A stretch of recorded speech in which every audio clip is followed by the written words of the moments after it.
దేవునికి స్తోత్రం కలుగునుగాక. ప్రభు సన్నిధిలో చేరిన మీ అందరికీ వందనాలు తెలియపరుస్తా ఉన్నాను. అపోస్తుడైన పౌలు మొదటి తిమోతికి రాసిన పత్రిక 6వ అధ్యాయము 12వ వచనాన్ని చదువుకుందాం. విశ్వాస సంబంధమైన మంచి పోరాటము పోరాడుము, నిత్య జీవమును చేపట్టము, దాన్ని పొందుటకు నీవు పిలువబడి అనేక సాక్షుల ఎదుట మంచి ఒప్పుకోలు ఒప్పుకొంటివి. చదువుకున్న ఈ వాక్య భాగంలో అపోస్తుడైన పౌలు గారు తిమోతి అనే యవనస్తునితో ఈ మాటలు రాస్తూ చెప్పాడు. ఓ తిమోతి, విశ్వాస సంబంధమైనటువంటి మంచి పోరాటము పోరాడు, ఆ మీదట నిత్య జీవమును నీవు చేపట్టము, దాన్ని పొందుటకే నీవు పిలువబడి ఉన్నావు. అందుకోసమే నువ్వు అనేక సాక్షుల ఎదుట నువ్వు ఒప్పుకొని దేవుని పని కొరకు వచ్చావు. అంటే ఈ తిమోతి పత్రిక కాపరి పత్రిక అనవచ్చు. దైవజనులు ఎక్కువగా ధ్యానం చేసేటువంటి హెచ్చరికతో కూడినటువంటి పత్రికలు ఈ తీతు పత్రిక కానీ తిమోతి పత్రిక కానీ ఇవన్నీ కూడా మనం చూడవచ్చు. అయితే పౌలు గారు చెబుతున్న మాటల్లో ఉన్నటువంటి సారాంశాన్ని మనం అర్థం చేసుకుందాం. ఒక దైవజనుడైనా సరేగాక, ఒక విశ్వాస అయినా సరేగాక, ఈ లోకంలో తప్పకుండా పోరాటము ఉంటుంది. పోరాటము అని అంటే ఫైటింగ్ కదా. ప్రత్యర్థి ఉన్నాడంటే ఆటోమేటిక్గా పోరాటము జరుగుతూనే ఉంటుంది. ప్రతి రంగంలో పోరాటం జరుగుతుంటుంది. అది కుటుంబ వ్యవస్థ అయినా కావచ్చు, సామాజికంగా కావచ్చు, అది రాజకీయం కావచ్చు, ఈవెన్ దేవుని సేవ కావచ్చు, విశ్వాస జీవితం ఏదైనా కావచ్చు గాక, పోరాటం అనేది మనుషులకు ఉంటుందనే సంగతిని మనం గుర్తిరగాలి. అందుకోసమే లోక సంబంధమైన పోరాటం కాదు తిమోతి, విశ్వాస సంబంధమైన పోరాటం అనగా దైవిక సంబంధమైన మంచి పోరాటం పోరాడు, నిత్య జీవాన్ని నువ్వు చేపట్టు అన్నాడు. అనగా విశ్వాస సంబంధమైన పోరాటం మనం పోరాడినప్పుడు పరలోక రాజ్యం, నిత్య జీవం అనగా పరలోక రాజ్యాన్ని మనం పట్టుకోగలుగుతాము, పరలోక రాజ్యాన్ని మనం సంపాదించుకోగలుగుతామనే సంగతిని పౌలు గారు ఇక్కడ మాట్లాడుతున్నాడు.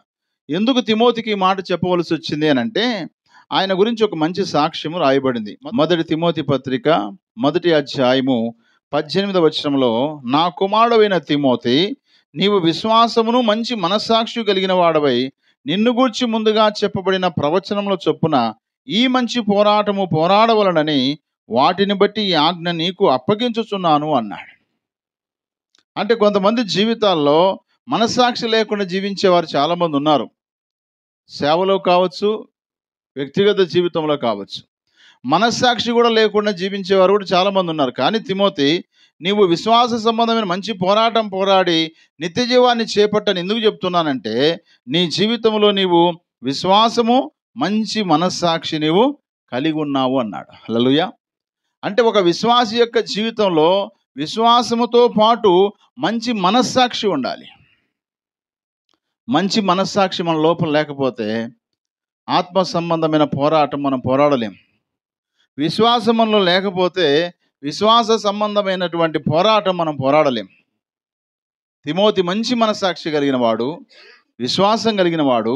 అంతకుముందే తన గురించి సాక్ష్యం చెప్పబడిందంట. ఎక్కడ చెప్పబడింది చూడండి. అపోస్తుల కార్యములు 16వ అధ్యాయం 1-2 వచనాలు చదువుకుందాం. పౌలు దెర్బేకును లుస్త్రాకును వచ్చెను. అక్కడ తిమోతి అని ఒక శిష్యుడు ఉండెను. అతడు విశ్వసించిన ఒక యూదురాలి కుమారుడు. అతని తండ్రి గ్రీసు దేశస్థుడు. అతడు లుస్త్రాలోను ఇకోనియాలోను ఉన్న సహోదరుల వలన మంచి పేరు పొందినవాడు. హల్లెలూయా. మంచి పేరు పొందినవాడు. అంతకుముందే తనకు మంచి పేరు ఉంది కనుక దైవజనుడైన పౌలు గారు తిమోతిని పిలిచాడు. అయ్యా, నువ్వు మంచి పేరు కలిగిన వాడవు, నీలో విశ్వాసం ఉంది, నీలో మంచి మనస్సాక్షి ఉంది కనుక దేవుని పరిచర్యకు రమ్మని చెప్పినప్పుడు తిమోతి నిజంగా అపోస్తుడైన పౌలు గారిని వెంబడిస్తూ వచ్చాడు. అందుకోసమే పౌలు గారు తిమోతిని ఏమని పిలుస్తారో తెలుసా? నా కుమారుడా అని పిలిచాడు. వాస్తవంగా నా కుమారుడు అని ఎవరిని పిలుస్తాను చెప్పండి? ఎవరిని పడితే వారిని నా కొడక అంటే కొరికి పడేస్తాడు. తనకు పుట్టినటువంటి కుమారుని నా కొడక అంటే వాడేం పెద్ద ఫీల్ గాడు. అంటే భౌతిక సంబంధమైనటువంటి కుమారులు ఉన్నారు, ఆత్మ సంబంధమైన కుమారులు కూడా ఉన్నారు. ఇక్కడ పౌలు గారు పిలుస్తున్నటువంటి నా కుమారుడా అని పిలుస్తున్నాడు కదా. ఏ ఉద్దేశంతో పిలుస్తున్నాడు? భౌతికపరమైన సంబంధంతో ఉండి ఆయన పిలుస్తున్నాడా, ఆత్మ సంబంధంగా నా కుమారుడని పిలుస్తున్నాడా తిమోతిని అని అంటే, ఆత్మ సంబంధంగా తనని పరిచర్యకు నడిపించి, తనను బలపరిచి, తనను దేవుని యొక్క సేవలో ప్రోత్సహించి, పౌలు గారు ఏం చెబితే ఆ ప్రకారం చేస్తూ వెళ్ళిన తిమోతి గనుక ఆధ్యాత్మికమైన నా కుమారుడైన తిమోతి, నీ పట్ల నాకు ఒక ఆలోచన ఉంది. ఏంటో తెలుసా? నువ్వు మంచి పోరాటం పోరాడాలి, మంచి పోరాటం పోరాడాలి. చివరికి నీవు నిత్య జీవాన్ని చేపట్టాలి, నిత్య జీవాన్ని పొందుకోవాలని చెప్పాడు. కాబట్టి ప్రియులరా, నా కుమారుడైన తిమోతిని అందుకొరకే ఆయన పిలిచాడు. మంచి పేరు కలిగి ఉన్నాడు. మన జీవితంలో మంచి పేరు ఉందా? లుస్త్రాలోను ఇకోనియాలోను తిమోతికి ఒక మంచి పేరుంది. చాలామంది యవనస్తులు ఉన్నారు అక్కడ, చాలామంది విశ్వాసులు ఉన్నారు, కానీ ఎవరు మంచి వాళ్ళు కనిపించలేదు. సంఘంలో కూడా చాలామంది ఉండొచ్చు, కానీ సంఘంలో నువ్వు ఎలాంటి వాడవు, సంఘంలో నువ్వు ఎలాంటి దానవో పరీక్షించుకోవాల్సిన సమయం ఇది. తిమోతి మంచి పేరు కలిగిన వాడు, విశ్వాసం కలిగిన వాడు, మంచి మనసాక్షి కూడా కలిగినాడు. అందుకోసమే విశ్వాస సంబంధమైన మంచి పోరాటం పోరాడు తిమోతి, నిత్య జీవాన్ని నువ్వు పొందుకో అని పౌలు గారు తిమోతికి సెలవిస్తున్నాడు. పోరాడమని చెప్పినటువంటి పౌలు గారు తన వ్యక్తిగత జీవితంలో, తన ఆధ్యాత్మిక జీవితంలో, తన సేవా జీవితంలో కూడా ఎన్నో పోరాటాలు వచ్చినాయి తనకు కూడా. ఆ పోరాటాలు ఎక్కడెక్కడ వచ్చినాయి చూడండి. అపోస్తుడైన పౌలు కొరింథీయులకు రాసిన 2వ పత్రిక 7వ అధ్యాయము 5వ వచనం. మేము మాసిదోనియాకు వచ్చినప్పుడును మా శరీరము ఏమాత్రమును విశ్రాంతి పొందలేదు, ఎటు పోయినను మాకు శ్రమయే కలిగెను, వెలపట పోరాటములు లోపట భయములు ఉండెను. అయినను దీనులను ఆదరించు దేవుడు తీతు రాక వలన మమ్మను ఆదరించెను. తీతు రాక వలన మాత్రమే కాకుండా అతడు మీ అత్యాభిలాషను, మీ అంగలార్పును నా విషయమై మీకు కలిగిన అత్యాసక్తిని మాకు తెలుపుచు తాను మీ విషయమై పొందిన ఆదరణ వలన కూడా మమ్మను ఆదరించిన గనుక నేను మరీ ఎక్కువగా సంతోషించి తినని పౌలు గారు కొరింథీ సంఘానికి లేఖ రాశాడు. నిజంగా మాసిదోనియా అనే ప్రాంతంలో మాకు వచ్చిన కష్టాలు అన్నిని కాదు సుమా, మా శరీరం ఏమాత్రం విశ్రాంతి పొందలేదు, మా శరీరానికి ప్రశాంతత లేదు, మాకు నెమ్మది లేదు, మా బాధ అంత ఇంత కాదు, మాకు ఎటు పోయినా సరే శ్రమయే కలుగుతున్నాయట. ఎక్కడెక్కడ శ్రమ? వెలుపల శ్రమ, బయట శ్రమ. అనగా వెలుపల అనగా అన్యులతో, లోపల అనగా యూదులతో. వెలుపల అనగా బయటి వారితో, లోపల అనగా ఇంటి వారితో. నిజంగా మన జీవితాల్లో కూడా ఇలాంటి పోరాటాలు లేవంటారా? సమాజంకి వెళ్తే ఒక పోరాటము, భార్యతో ఒక పోరాటము, భర్తతో ఒక పోరాటము, కుటుంబంలో అత్తమామలతో ఒక పోరాటము, అన్నదమ్ములతో ఒక పోరాటము, ఆస్తుల దగ్గర పోరాటము, ఎన్నో రకరకాల భౌతికపరమైన పోరాటాలు ఉన్నాయి. అదే సమయంలో క్రీస్తు కోసం బ్రతికే నీ జీవితంలో కూడా వెలుపట బయట పోరాటాలు ఉన్నాయి. పౌలు గారి యొక్క పరిచర్యలో ఎటు పోయినా శ్రమలే వస్తూ ఉన్నాయి, ఎటు పోయినా శ్రమలే. వెలుపల బయట మాకు శ్రమలే వస్తున్నాయి, మాకు ఎక్కడ చూసిన పోరాటములని పౌలు గారు ఆ కొరింథీ సంఘానికి ఈ యొక్క లేఖ రాస్తూ వచ్చాడు. అలాగే తెసలోనిక సంఘానికి కూడా ఈ మాట చెప్తూ వచ్చాడు. చూడండి, అపోస్తుడైన పౌలు మొదటి తెసలోనికి రాసిన పత్రిక 2వ అధ్యాయము మొదటి 2 వచనాలు చదువుదాం. సహోదరులారా, మీ యొద్ద మా ప్రవేశం వ్యర్థము కాలేదు కానీ మీరెరిగినట్టే మేము ఫిలిప్పీలో ముందు శ్రమపడి అవమానము పొంది ఎంతో పోరాటముతో దేవుని సువార్తను మీకు బోధించుటకై మన దేవుని యందు ధైర్యం తెచ్చుకుంటామని మీకు తెలియను అంటున్నాడు. తెసలోనిక రాస్తున్న మాట ఏంటంటే, మేము దేవుని యొక్క సువార్త పనిలో పోరాడుతున్నప్పుడు మాకు అవమానాలు వచ్చినాయి. అంటే అవమానాల్లో కూడా మేము పోరాడడానికి ఆ దేవుడు ధైర్యం ఇచ్చాడు అన్నాడు. కాబట్టి మన జీవితంలో లోపట బయట ఎక్కడికి వెళ్ళినా మనకు పోరాటమే ఉండొచ్చు. అలాగే పౌలు గారు చెప్పినట్టుగా దేవుని యొక్క పనిలో కొనసాగుతున్నప్పుడు, దేవుని సువార్తను ప్రకటిస్తున్నప్పుడు పోరాటమే కావచ్చు. అయినా సరేగాక దేవుని యందు ధైర్యం తెచ్చుకున్నామని చెప్తున్నాడు. అంటే మన జీవితాల్లో పోరాటాలు ఉంటాయి. మన ప్రతి పోరాటములో ధైర్యము కేవలం దేవుని బట్టి ధైర్యము తెచ్చుకోవాలి. బైబిల్ గ్రంథంలో ఒక వ్యక్తి ఉన్నాడు. ఆ వ్యక్తికి ధైర్యం అంతా దేవుడే అని చెప్పాడు. ఎవరు ఆ వ్యక్తి అని అంటే, మొదటి సమూయేలు గ్రంథం 30వ అధ్యాయం 6వ వచనం. దావీదు మిక్కిలి దుఃఖపడెను, మరియు తమ తమ కుమారులను బట్టి కుమార్తెలను బట్టి జనులకందరికీ ప్రాణ విసికినందున రాళ్ళు రువి దావీదును చంపుదాము రండని వారు చెప్పుకొనగా, దావీదు తన దేవుడైన యెహోవాను బట్టి ధైర్యము తెచ్చుకొనెను. హల్లెలూయా. మన జీవితంలో ప్రియులారా, మన ధైర్యము దేవుడే. నీ ధైర్యము నీ భర్త కాదు, నీ భార్య కాదు, నీ పిల్లలు కాదు, నీ ఆస్తి కాదు, నీ అంతస్తులు కాదు. ఒక విశ్వాసిగా, దేవుని బిడ్డగా మన జీవితాల్లో అన్ని శ్రమలలో, అన్ని పోరాటాల్లో దేవుడే మనకు ధైర్యమై ఉండాలి. దేవుడే ధైర్యం అనుకుంటే నీ జీవితంలో ఎంతటి పోరాటమైనా పోరాడతావు. దేవుడిని ప్రక్కన పెట్టేసి మనుషులతో పోరాటం చేయాలనుకుంటే కుదిరే పని కాదు సుమా. పోరాటం, సువార్త పరిచర్యలో పోరాడుతున్నప్పుడు మాకు అవమానాలు ఎన్నో వచ్చినాయి. మన జీవితంలో అవమానం అనేది ఒక పోరాటమే. అవమానించినప్పుడు, ఎవరైనా మనల్ని అవమానించినప్పుడు ఆ అవమానాన్ని అధిగమించి మనం ముందుకు పోవాలంటే ఎంత ధైర్యం ఉండాలి తెలుసా? 10 మంది మనల్ని హేళన చేస్తూ మన ముందుంటే, ఆ హేళన చేసే వారి ముందు నుంచి మనం దాటుకొని వెళ్ళాలంటే మనకి ఏముండాలి? ధైర్యము ఉండాలి. మన ధైర్యము దేవుడై ఉండాలి. మన ధైర్యము డబ్బు, మన ధైర్యము బంధువులు, మన ధైర్యము ఇంకా ఇంకా ఏదేదో కాదు. మన ధైర్యం దేవుడై ఉండాలి. గొలియాతును చంపడానికి దావీదుకు ధైర్యం ఎవరు ఇచ్చారు? దేవుడే ఇచ్చాడు. గాడిద దవడ తీసుకొని 1000 మందిని కొట్టడానికి ధైర్యం సంసోనుకి ఎలా వచ్చింది? దేవుడే ఇచ్చాడు. ఎంత పోరాటం తెలుసా? అంత పోరాటంలో కూడా దేవుని ఆత్మ చేత ధైర్యం కలిగి సంసోను 1000 మంది చంపితే ఇశ్రాయేలు ప్రజలంతా భయపడి గడగడ వణుకుతూ వెనక్కి వెళ్ళిపోయే సందర్భంలో చిన్నోడైన దావీదు వెళ్ళి గొలియాతును ఒకే ఒక రాయితో కొట్టి చంపేశాడు. అందుకే దావీదు భక్తుడు అంటాడు, 144వ కీర్తన 1వ వచనంలో ఈ మాట అన్నాడు. చదవండి ఆ మాట. నాకు ఆశ్రయదుర్గమైన యెహోవా సన్నుతింపబడును గాక, ఆయన నా చేతులకు యుద్ధమును నా వ్రేళ్లకు పోరాటమును నేర్పువాడై ఉన్నాడు అన్నాడు. హల్లెలూయా.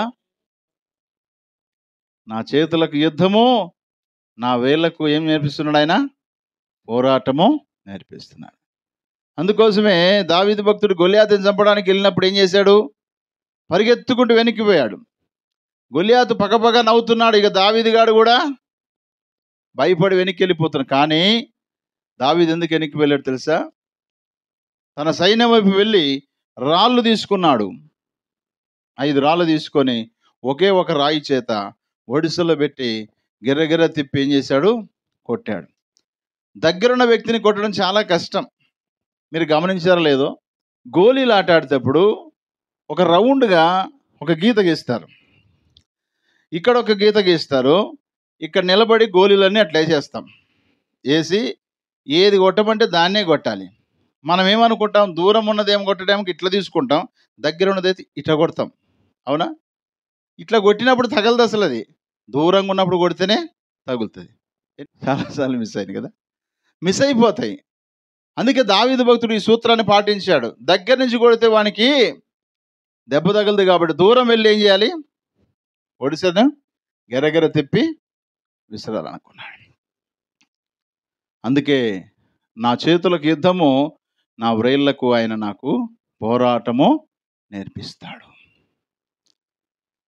కాబట్టి ప్రియ దేవుని బిడ్డలారా, మన జీవితంలో అవమానం అనే పోరాటం ఉన్నప్పుడు, అపహాస్యం అనే పోరాటం ఉన్నప్పుడు, నిరాశ అనే పోరాటం ఉన్నప్పుడు, ఏమీ అర్థం కాని పరిస్థితిలో అయోమయం అనే పోరాటంలో ఉన్నప్పుడు దేవుని బట్టి మనం ధైర్యం తెచ్చుకోవాలి. అంతేగా, దేవుని బట్టి నువ్వు ధైర్యం తెచ్చుకుంటే దేవుడే ఆ పోరాటము ఎలా పోరాడాలో తగిన శక్తిని తప్పకుండా దేవుడిస్తాడు.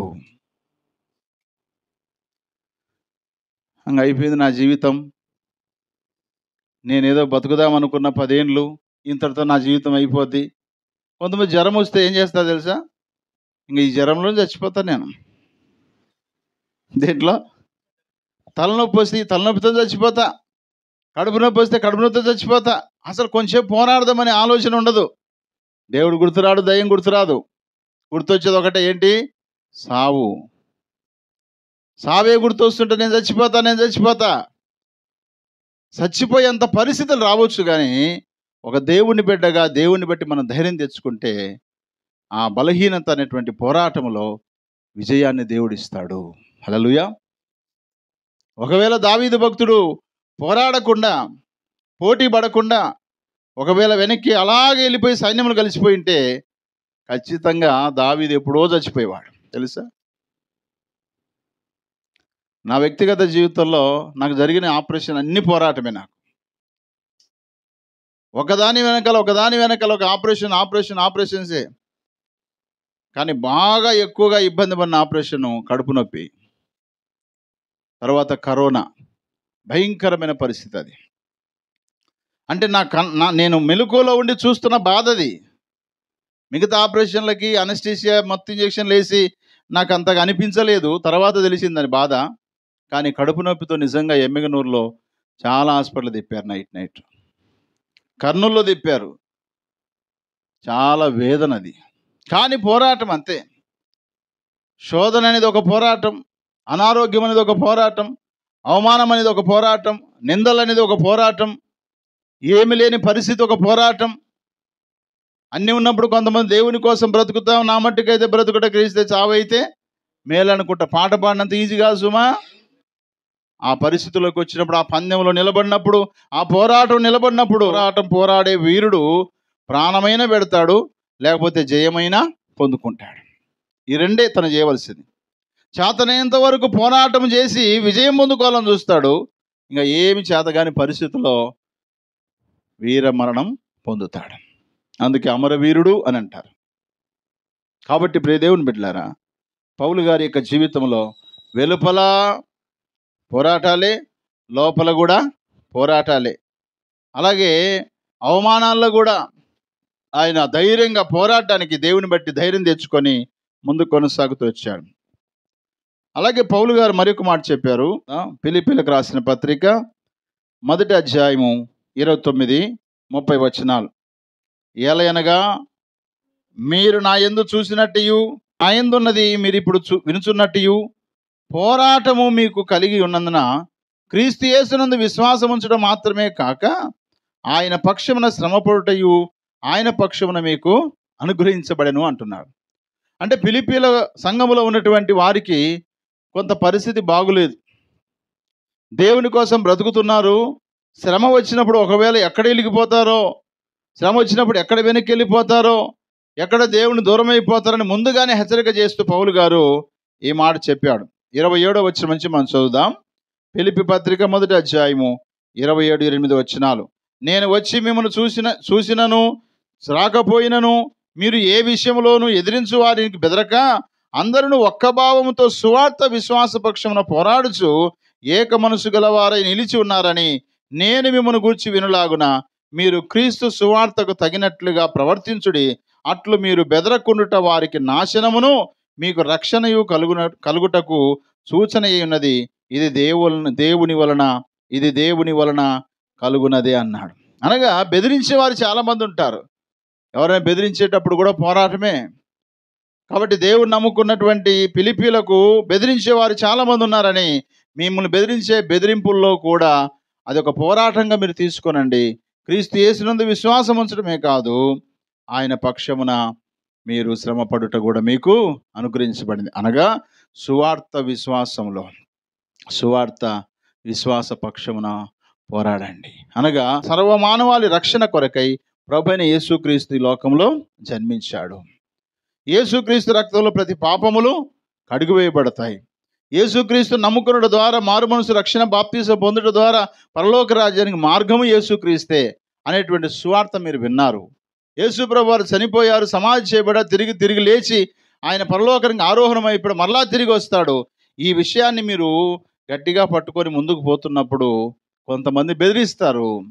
బెదిరించినప్పుడు ఆ సువార్త పక్షమున, అనగా యేసుక్రీస్తు వారి పక్షముగా నిలబడ్డ మీ జీవితంలో అలాంటి బెదిరింపులకు ఏమీ భయపడకండి. కాబట్టి బెదిరింపుల్లో కూడా మనకేముంది? పోరాటము ఉంది. కొంతమంది బెదిరింపులకే భయపడిపోతారు. పిల్లి మనల్ని బెదిరిస్తే పారిపోద్దది. పులిని బెదిరిస్తే ఏం చేస్తుంది? పారిపోతా మన పై మీద పడి అంతే తినేస్తుంది అంతే. చూడడానికి రెండు ఒకటేలాగున్నాయి. పిల్లి పులి ఒకటేలాగున్నాయి. వాటి యొక్క నడక అంతా ఒకటే. వాటి చూపులు, వాటి ఆలోచన, వాటి పసిగా అన్నీ ఒకటే. కానీ పిల్లిని బెదిరించగలం కానీ పులిని బెదిరించలేం. అందుకనే క్రైస్తవులంట నిద్రపోతున్న సింహాలు అన్నారు కొంతమంది. హల్లెలూయా. ఏం చేయలేకపోతారని చెప్పేసి సమాజంలో చాలామంది క్రైస్తవుల మీద ఏం చేస్తున్నారు? ఇష్టానుసారంగా మాట్లాడుతున్నారు, ఇష్టానుసారంగా ప్రవర్తిస్తూ ఉన్నారు. ఒకసారి బైబిల్ని కానీ ఒకసారి ప్రభువుని కానీ పక్కన పెడితే చేను మొత్తం దున్నినట్టుగా అందరిని చంపగలరు క్రైస్తవులు. కానీ క్రైస్తవునికి అలాంటి హక్కు దేవుడు ఇవ్వలేదు. వీలైతే చేతనైతే నా కొరకు ప్రాణం పెట్టండి కానీ ఎవని ప్రాణము తీయొద్దు అన్నాడు దేవుడు. మిమ్మల్ని హింసించే వారి కోసం ప్రార్థన చేయండి అని చెప్పాడు. మిమ్మల్ని బాధ పెట్టే వారి కోసం ప్రార్థన చేయని చెప్పాడు తప్ప ఎవరి ప్రాణం తీయొద్దు అన్నాడు. ఎంత గొప్ప దేవుడు ఆయన. కాబట్టి ప్రియ దేవుని బిడ్డలారా, మనల్ని ఎవరైనా బెదిరిస్తున్నప్పుడు ఈ బెదిరింపులు ఒక పోరాటంగా తీసుకొని మనం ఏం చేయాలా? దేవుని బట్టి ధైర్యంగా ముందుకి కొనసాగాలి. అలాగే హెబ్రీలకు రాసిన పత్రికలో కూడా పౌలు గారు ఈ మాట అన్నాడు. హెబ్రీలకు రాసిన పత్రిక 10వ అధ్యాయము 32వ వచనం నుంచి నేను చదువుతున్నాను, గమనించండి. అయితే మీరు వెలిగింపబడిన మీదట శ్రమలతో కూడిన గొప్ప పోరాటము సహించిన పూర్వదినములు జ్ఞాపకం తెచ్చుకొనుడి. ఒక విధముగా చూసితే మీరు నిందలను బాధలను అనుభవించుట చేత 10 మందిలో అరడిపడితిరి. మరి ఒక విధంగా చూస్తే వాటిని అనుభవించిన వారితో పాలివారైతిరి. ఎలాగనగా మీరు ఖైదులో ఉన్న వారిని కరుణించి మీకు మరీ శ్రేష్టమైనది స్థిరమైనదైన స్వాస్థ్యం ఉన్నదని ఎరిగి మీ ఆస్తి కోల్పోవుటకు సంతోషముగా ఒప్పుకొంటిరి. కాబట్టి మీ ధైర్యమును విడిచిపెట్టకుడి, దానికి ప్రతిఫలముగా గొప్ప బహుమానం కలుగును. మీరు దేవుని చిత్తమును నెరవేర్చిన వారై వాగ్దానం పొందు నిమిత్తము మీకు ఓరిమి అవసరమయ్యున్నది అంటున్నాడు. అంటే హెబ్రీలు అనగా యూదులే. హెబ్రీలు అనగా యూదులే. యూదులలో కొంతమంది ప్రభువుని నమ్ముకున్నారు. ప్రభువుని నమ్ముకున్న వారికి పాత నిబంధనలో శ్రమలు ఎన్ని పడ్డారో, ఎన్ని ఇబ్బందులు పడ్డారో, ఎన్ని అవమానాలు పడ్డారో భక్తుల గురించి వారికి బాగా తెలుసు. కాబట్టి ముందున్నటువంటి భక్తులను మీరు జ్ఞాపకం చేసుకోండి అంటూ మీ జీవితాల్లో కూడా ఎన్నో శ్రమలు వస్తున్నాయి, ఎన్నో బాధలు వస్తున్నాయి, ఎన్నో ఇబ్బందులు వస్తున్నాయి. ఒక విధంగా చూస్తే 10 మందిలో అవమానంగా అనిపిస్తుండొచ్చు. మరి ఒక విధంగా చూస్తే మనకంటే ముందున్న వాళ్ళు కూడా శ్రమ పడ్డారులే అనగా వారితో మీరు పాలువారైనట్టుగా అనిపిస్తుంది అని చెబుతూ చివరికి మీరు ఎలాంటి వారు తెలుసా? మీ ఆస్తిని కోల్పోవటం కూడా సంతోషంగా ఒప్పుకున్నారట. హల్లెలూయా. ఆస్తి పోతే పోయింది, మాకు దేవుడే కావాలి, మాకు ప్రభువే కావాలనేటువంటి ఉద్దేశం మీరు కలిగి ఉన్నారు. చాలా సంతోషం. అయితే కొంచెం ఓర్చుకోనండి. మీకేముంది? వాగ్దానం పొందు నిమిత్తం. ఏ వాగ్దానము? పరలోకం అనే వాగ్దానము పొందు నిమిత్తము మీరు కొంచెం ఓర్చుకొని మీకు ఓరిమి అవసరమైనదని హెబ్రీలకు రాసిన పత్రికలో పౌలు గారు హెబ్రీలకు మాట్లాడుతున్నాడు. కాబట్టి మన శ్రమలలో కూడిన పోరాటం, మన శ్రమలలో కూడా ఒక పోరాటంగా మనము తీసుకోవాలి, ముందుకు కొనసాగాలి. అలాగే గలతీలకు రాసిన పత్రిక 5వ అధ్యాయం 16-17 వచనాలు చదువుదాం. నేను చెప్పున్నదేమనగా ఆత్మానుసారంగా నడుచుకొనుడి, అప్పుడు మీరు శరీరేచ్ఛను నెరవేర్చరు.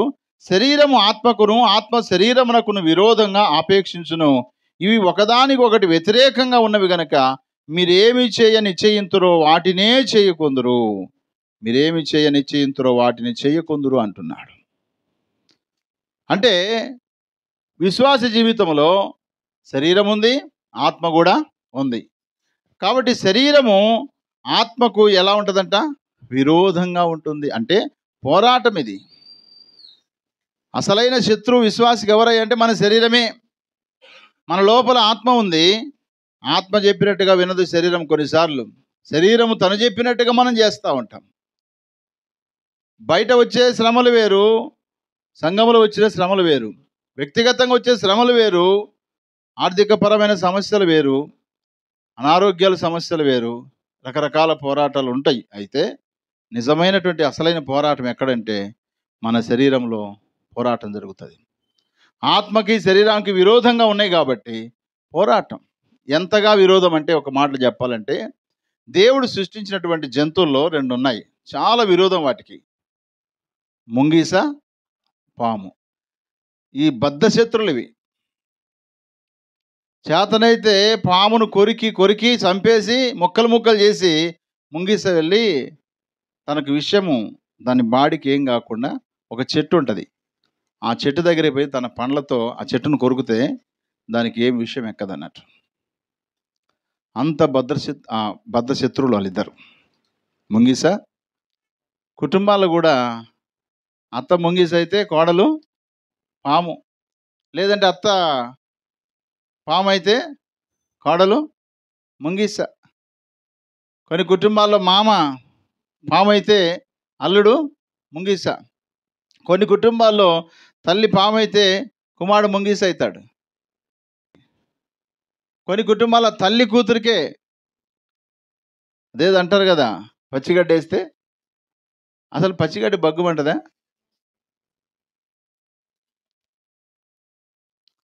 చిటపట చిటపట అంటది అది కాలేటప్పుడు. ఒకవేళ ఒట్టి గడ్డి అయితే బగ్గుమని లేస్తుంది మంట. కాబట్టి మన జీవితాల్లో మన శరీరానికి మన ఆత్మకి ఎప్పుడు ప్రతి క్షణం కూడా ఏముంటుంది తెలుసా? విరోధమే ఉంటుంది, పోరాటమే ఉంటుంది. ఆ పోరాటంలో మనం శరీరాన్ని గెలిపిస్తున్నామా లేదా ఆత్మను గెలిపిస్తున్నామా మనమే పరీక్షించుకోవాలి, మనమే ఆలోచన చేసుకోవాలి. శరీరానికి ఆత్మకు పోరాటం కలుగుతుంది కనుక సంసోను శరీరానికి విజయం ఇచ్చాడు, ఆత్మకి అపజయం ఇచ్చాడు. యోసేపులో దేవుని ఆత్మ బలంగా పనిచేస్తుంది కనుక శరీరానికి అపజయం ఇచ్చాడు, ఆత్మకు జయం ఇచ్చాడు. మన జీవితంలో మనం ఎలా ఉన్నాం? ఆత్మ శరీరము 2 విరుద్ధమే. ఆత్మ చెప్పినట్టు శరీరం వినదు, శరీరం చెప్పినట్టు ఆత్మ వినదు. కాబట్టి ప్రియులారా, ఆత్మ శరీరం ఎప్పుడు కూడా విరోధంగా ఉంటాయి. మనము శరీరంతో ఉన్నాం కాబట్టి శరీర సంబంధమైనటువంటి శోధన మనకు కలుగుద్ది. కానీ శరీర సంబంధంగా కలిగిన శోధనలో కూడా ఆత్మ సంబంధమైన బిడ్డలముగా ఇదొక పోరాటం అనుకొని శరీరం పైన జయం పొందుకోవడానికి ఆత్మానుసారంగా మనం ముందుకి కొనసాగాలి. అందుకు మాదిరి ప్రభువైన యేసుక్రీస్తు వారే. హెబ్రీయులకు రాసిన పత్రిక 5వ అధ్యాయము 7వ వచనం నుంచి 10వ వచనాల వరకు, శరీరధారి ఉన్న దినములలో మహారోదనముతోనూ కన్నీళ్లతోనూ తన్ను మరణము నుంచి రక్షింపగలవానికి ప్రార్థనలు యాచనలు సమర్పించి భయభక్తులు కలిగి ఉన్నందున ఆయన అంగీకరింపబడెను. ఆయన కుమారుడయుండియు తాను పొందిన శ్రమల వలన విధేయతను నేర్చుకొనెను. మరియు ఆయన సంపూర్ణ సిద్ధి పొందినవాడై మెల్కీసెదెకు యొక్క క్రమములో చేరిన ప్రధాన యాజకుడని దేవుని చేత పిలువబడి తనకు విధేయులైన వారికి అందరికీ నిత్య రక్షణకు కారకుడాయను అని రాయబడింది. హల్లెలూయా. ఇది ప్రభువైన యేసుక్రీస్తు వారి గురించి రాయబడిన మాట. ఆయన శరీరధారిగా ఉన్న దినములలో మహారోదన, కన్నీళ్ళు, మరణములో కూడా ఆయన ప్రార్థన చేశాడు. రక్షింపగల దేవునికి ప్రార్థన చేశాడు, భయభక్తులు కలిగి ఉన్నాడు. అందుకోసమే ఆయన ఆ పోరాటంలో గెలిచాడు. యేసు ప్రభు వారి యొక్క పోరాటము బాప్తీసం తీసుకున్నప్పుడు ఒక పోరాటమే. బాప్తీసం తీసుకున్నప్పుడు అపవాదైన సాతాను చేత పోరాటం, పరిచర్యలకు వస్తే శాస్త్రులు, పరిచయులు, సద్దుకైలతో పోరాటం. ఆ తర్వాత శిలువ శ్రమకు వచ్చినప్పుడు చుట్టుపక్కల ప్రజలు అవహాలని హేళన చేస్తూ ఉన్నారు, దొంగలు కూడా హేళన చేస్తూ ఉన్నారు, సైనికులు కొడుతూ ఉన్నారు. అంటే ప్రభు పుట్టినది మొదలుకొని మరణించి తిరిగి లేచేంత వరకు కూడా పోరాటమే. చివరికి ఆయన తిరిగి లేవకూడదని ఏం చేశారు? పెద్ద రాయి దొర్లించి దానికి సీలేసి పడేశారు. అయినా పోరాటంలో ఆయన గెలిచాడంతే. ఆయన నమ్ముకున్న జీవితాల్లో మనకు కూడా పోరాటంలో విజయం ఉంది. కానీ కొంత సమయం పడుతుంది, తొందరపడాల్సిన అవసరం లేదు. కొంత సమయం పడుతుంది. ఆ తర్వాత మనకు దేవుడు విజయాన్ని విజయాన్ని ఇస్తాడు. కాబట్టి విజయం కావాలంటే పోరాటం ఉంటుంది. ఈ పోరాటము ప్రారంభమైన తర్వాత అది తీసుకొని వెళ్తూ చివరికి ఎక్కడ తీసుకెళ్తా అంటే మనకు విజయంలోకి తీసుకొని వెళ్తుంది. విజయంలోకి మనం తీసుకొని వెళ్తుంది. కాబట్టి శోధనలు కావచ్చు, అనారోగ్యాలు కావచ్చు, ఇబ్బందులు కావచ్చు, వ్యాధులు కావచ్చు, శ్రమలు కావచ్చు, అవమానాలు కావచ్చు, అది ఇక్కడైనా ఎక్కడైనా బయటైనా లోపలైనా సంఘములైన సమాజములైన కుటుంబములైన మనుషుల ద్వారా అయినా సరే, శ్రమల ద్వారా అయినా సరే, పరిస్థితుల ద్వారా ఏదైనా సరే గాక ఒక పోరాటంగా మనం తీసుకొని ఆ పోరాటంలో దేవుని బట్టి ధైర్యం తెచ్చుకొని మనం ఒకవేళ ముందు అడుగేస్తే తప్పకుండా విజయము మనకు తథ్యం. హల్లెలూయా. విజయం తథ్యం. పరిచర్య చేస్తున్నప్పుడు ఎన్నో పోరాటాలు, పౌలు గారి యొక్క జీవితంలో ఎన్నో పోరాటాలు, ఎన్నో ఉపవాసాలు ఉన్నారు, ఎన్నో కొడాల దెబ్బలు తిన్నాడు, ఎన్నో అవమానాలు చేశారు. ఒరే పౌలుకి పిచ్చి పట్టింది అన్నారు కూడా. పౌలు అధికమైన విద్య ఉంది కనుక వెర్రివాడైపోయాడు అన్నారు. అయినా సరే ప్రభు కోసం అన్నిటిని సహించి చివరికి ఆయన అంటాడు, 2వ తిమోతికి రాసిన పత్రిక 4వ అధ్యాయము 5, 6, 7 వచనాలు. అయితే నీవు అన్ని విషయంలో మితముగా ఉండము, శ్రమపడము, సువార్తికుని పని చేయము, నీ పరిచర్యను సంపూర్ణంగా జరిగించుము. నేను ఇప్పుడే పానార్పణంగా పోయబడుచున్నాను, నేను ఈ వెడలిపోవు కాలం సమీపమైనది. మంచి పోరాటము పోరాడి తిని, నా పరుగు కడముట్టించి తిని, విశ్వాసము కాపాడుకొంటిని. ఇక మీదట నా కొరకు నీతి కిరీటం ఉంచబడి ఉంది. ఆ దినమందు అనగా ప్రభు దినమందు నీతి గల న్యాయాధిపతి అయిన ప్రభు అది నాకు మాత్రమే కాకుండా తన ప్రత్యక్షతను ఆపేక్షించు వారికి అందరికీ అనుగ్రహించును అంటున్నాడు. చూడండి ప్రియులారా, పౌలు గారి యొక్క నిరీక్షణ ఎన్ని శ్రమలైనా ఒక్క అడుగు కూడా వెనకే లేదు, ముందుకే కొనసాగాడు. అన్ని పోరాటాల్లో నాకు విజయం అని చెప్తున్నాడు ఆయన. మంచి పోరాటం పోరాడాను, నా పరుగు నేను కడముట్టించాను. ఇక నా కోసం ఏముంది? నీతి కిరీటం. అదే కదా, నా కోసం ఏముంది? నీతి కిరీటమే ఒక విజయమైనకు. నాకే కాదు, యేసు ప్రభు వారి కొరకై ఆయన రాకడ కొరకై ఎదురు చూసే విశ్వాసాలైన మీకును కూడా అది ఉంది అంటున్నాడు. కాబట్టి ఆ ప్రభువుని ఎదుర్కోవాలన్నా, ఆ ప్రభు రాకడలో ఎదుర్కొనబడి ఆయన రాజ్యంలో మనం ఉండాలంటే ఇక్కడ ఈ భూలోకంలో పోరాటం చేయవలసిందే. పోరాటం మానివేసి విజయం కావాలని కోరుకోవడం అవివేకమవుతుంది. పోరాటం చేద్దాం. సామాజిక పోరాటాలు కాదు, అపవాదైన సాతానుతో పోరాటం చేయాలి, శ్రమలతో పోరాటం చేయాలి, కుటుంబంలో పోరాటం ఉంటుంది. ఒక విషయాన్ని గుర్తుపెట్టుకుందాం, ఇక్కడ భౌతికపరమైన పోరాటం ఎప్పుడు పోరాడకండి. భౌతికపరమైన పోరాటం అంటే ఎవరైనా మన మీదకి వస్తే మనం ఒక 10 మంది తీసుకుపోయి వాళ్ళని కొట్టి మేము గెలిచినాం రానడే కాదు. భౌతికపరమైన శరీర సంబంధమైన పోరాటాలు ఉపయోగపడవు. ఆత్మ సంబంధమైన మంచి పోరాటం పోరాడాలి, అప్పుడే మనకు నిత్య జీవము ఆయన ఇస్తాడు. పౌలు గారు మంచి పోరాటం పోరాడాడు, అందుకే ఆయన అంటాడు, నా కోసం నీతి కిరీటము ఉంచబడింది. కాబట్టి ప్రియ దేవుని బిడ్డలారా, నీ కుటుంబంలో, నీ వ్యక్తిగత జీవితంలో ఎటువంటి పోరాటాలు ఉన్నాయి? నీ ఆత్మీయ జీవితంలో, నీ విశ్వాస జీవితంలో, నీ ఆధ్యాత్మిక జీవితంలో ఎలాంటి పోరాటాలు ఉన్నాయి? ఆ పోరాటాలని ఎదుర్కోవడానికి తగిన శక్తిని, ధైర్యమును దేవుడే ఇస్తాడు. కాబట్టి నీ పోరాటాల్లో, నీ కష్టంలో, నీ యొక్క బ్రతుకు దినములన్నిటిలో గుర్తుపెట్టుకోవాల్సింది ఒకటే మాట, నేను బ్రతికినంత కాలము నాకు ఈ పోరాటము తప్పదు. గాడిదను చూడండి, గాడిద చచ్చిపోయే వరకు ఏం చేయాలా? తను పుట్టిందే ఎందుకోసము? బరువు మోయటానికి. అది పుట్టింది మొదలుకొని చచ్చిపోయేంత వరకు కూడా బరువు మోయాల్సిందే. కొంతమంది జీవితాలు అట్లనే ఉంటాయి. నా జీవితం ఇంతే అన్నట్టుగా ఉంటుంది, ఉండొచ్చు. కానీ గుర్తుపెట్టుకుందాం, మనము మంచి పోరాటం పోరాడదాం. ఏ పరిస్థితులైనా సరే గాక ఇదొక పోరాటం అని తీసుకొని, ఈ పోరాటం తప్పకుండా దేవుడు నాకు విజయం ఇస్తాడు, నాకు జయం ఇస్తాడు అనే విశ్వాసంతో దేవుని పట్ల ధైర్యం కలిగి మనం ముందు కొనసాగితే తప్పకుండా మనకు విజయం ఇస్తాడు. పౌలు గారికి విజయం ఇచ్చిన దేవుడు తిమోతికి కూడా ఇవ్వాలని పౌలు గారు కోరాడు. ఓ తిమోతి, విశ్వాస సంబంధమైన మంచి పోరాటం పోరాడు, ఆ తర్వాత నిత్య జీవము నీవు చేపట్టు అన్నాడు.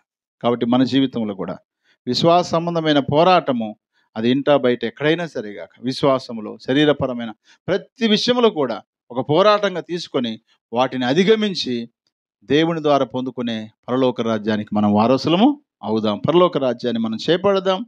ఈ లోకంలో మంచి పోరాటం మనము పోరాడదాం. దేవుడు అలాంటి కృప మనందరికీ సహాయం చేయనుగాక. ఆమేన్.